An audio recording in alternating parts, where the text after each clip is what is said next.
एक ऐसे सफर पर चलने के लिए तैयार है जहां आस्था और स्वाद का संगम होता है।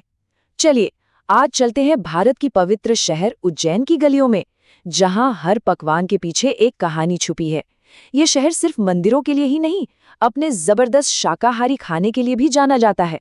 पता है, उज्जैन में खाना सिर्फ पेट भरने की चीज नहीं है, ये एक अनुभव है। यहाँ का हर निवाला एक अलग ही आध्यात्मिक सुकून देता है। तो चलिए स्वाद की इस पवित्र यात्रा को शुरू करते हैं। उज्जैन के स्वाद की असली पहचान है मालवी भोजन। मतलब एक ऐसा खाना जो पूरी तरह शाकाहारी हो, जिसमें तीखे और मीठे का एक जबरदस्त बैलेंस हो, और मसालों की खुशबू तो बस मन मोह लेती है। आज हमारी पूरी चर्चा इसी शानदार स्वाद के इर्द गिर्द घूमेगी। तो आज हम दिन की शुरुआत करेंगे सुबह के नाश्ते से, फिर बढ़ेंगे दोपहर के खाने की तरफ, शाम को चखेंगे चटपटे स्नैक्स, और आखिर में कुछ मीठा हो जाएगा। चलिए शुरू करते हैं। तो दिन की शुरुआत करते हैं। उज्जैन की सुबह की बात ही कुछ और है, खासकर मंदिरों के पास, जहां नाश्ते में स्वाद और भक्ति का एक अनोखा संगम देखने को मिलता है। तो सुबह की प्लेट में क्या क्या होता है? अरे वाह, यहाँ की पहचान पोहा और जलेबी तो हैं ही, साथ में गर्मा गर्म कचौरी, मंदिर के पास मिलने वाली वो स्वादिष्ट पूरी सब्जी, और हाँ, साबूदाना खिचड़ी भी सबका दिल जीत लेती है। और ये कॉम्बिनेशन तो देखिए, एक तरफ नमकीन चटपटा पोहा जिसके ऊपर कुरकुरे सेव डले हुए हैं, और दूसरी तरफ चाशनी में डूबी हुई मीठी गर्मागर्म जलेबी। यही खट्टा मीठा जादू है जो मालवा के नाश्ते को हमेशा के लिए यादगार बना देता है। सुबह का इतना बढ़िया नाश्ता हो गया, अब बारी है दोपहर के पारंपरिक और दिल खुश कर देने वाले खाने की। मालवा का लंच सिर्फ खाना नहीं होता, ये अपने आप में एक पूरा अनुभव है। जब भी मालवी खाने की बात होती है ना, तो एक नाम सबसे पहले आता है, दाल बाफला। पर कोई जानता है कि ये मशहूर दाल बाटी से अलग कैसे है? चलिए आज इस राज से भी पर्दा उठाते हैं। तो सारा खेल बनाने के तरीके में है। बाफले को पहले पानी में उबाला जाता है और फिर घी में सेका जाता है। इसी वजह से ये अंदर से एकदम सॉफ्ट और मुलायम होता है, जबकि बाहर से हल्का सा क्रिस्पी। और हाँ, बाफला कभी अकेला नहीं आता।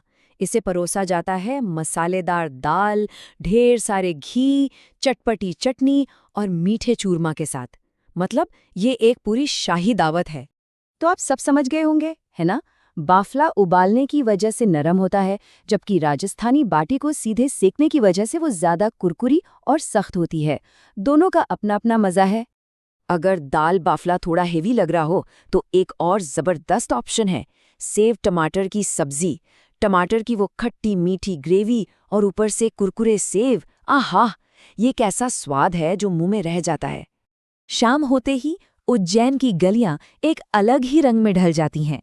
अब वक्त है शहर के चटपटे और लजीज स्ट्रीट फूड का मजा लेने का। अच्छा, क्या किसी ने कभी भुट्टे का कीस खाया है? ये एक बहुत ही अनोखा नाश्ता है। ताजे भुट्टे को किस कर दूध और मसालों के साथ पकाया जाता है, जब तक कि वो एकदम क्रीमी ना हो जाए। इसका मीठा और मसालेदार स्वाद सच में हैरान कर देता है। जैसे जैसे शाम होती है ना, उज्जैन की गलियां चाट की खुशबू और लोगों की चहल पहल से भर जाती हैं। यहाँ के चाट के ठेले किसी त्योहार से कम नहीं लगते। यहाँ के पानीपुरी का तीखा पानी तो एकदम जगा देता है। फिर गर्मा गर्म आलू टिक्की, खट्टी मीठी दही पूरी, और हमारे ऑल टाइम फेवरेट समोसे और मिर्ची के पकौड़े। शाम का मजा दुगना हो जाता है। इतना सब चटपटा खाने के बाद कुछ मीठा तो बनता है ना? उज्जैन की मिठाइयाँ और पेय इस स्वादिष्ट सफर को एक परफेक्ट एंडिंग देंगे। यहाँ की गाढ़ी मलाईदार रबड़ी मुंह में घुल जाती है। त्योहारों पर चाशनी में डूबे मालपुए, सर्दियों में गर्मा गर्म गाजर का हलवा, और गर्मियों में ठंडी ठंडी कुल्फी फालूदा। मतलब यहाँ हर मौसम के लिए कुछ खास है। और हाँ, इस स्वादिष्ट यात्रा को एक कप कड़क मसाला चाय या एक ग्लास ठंडी गाढ़ी लस्सी के बिना पूरा कैसे किया जा सकता है? ये सिर्फ ड्रिंक्स नहीं है, ये उज्जैन की संस्कृति का हिस्सा है।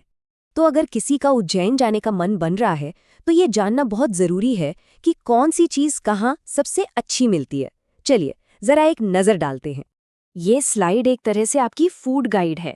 सुबह के बेहतरीन पोहा जलेबी के लिए फ्रीगंज मार्केट जाइए, मंदिर के पास पारंपरिक पूरी सब्जी का स्वाद लीजिए, शाम की चटपटी चाट के लिए टॉवर चौक सबसे अच्छी जगह है, और शाही दाल बाफला के अनुभव के लिए नानाखेड़ा या इंदौर रोड की ओर रुख करें। कुछ खास बातें याद रखिएगा। यहाँ का खाना पूरी तरह से शाकाहारी है। पोहा जलेबी का असली मजा सुबह ही है।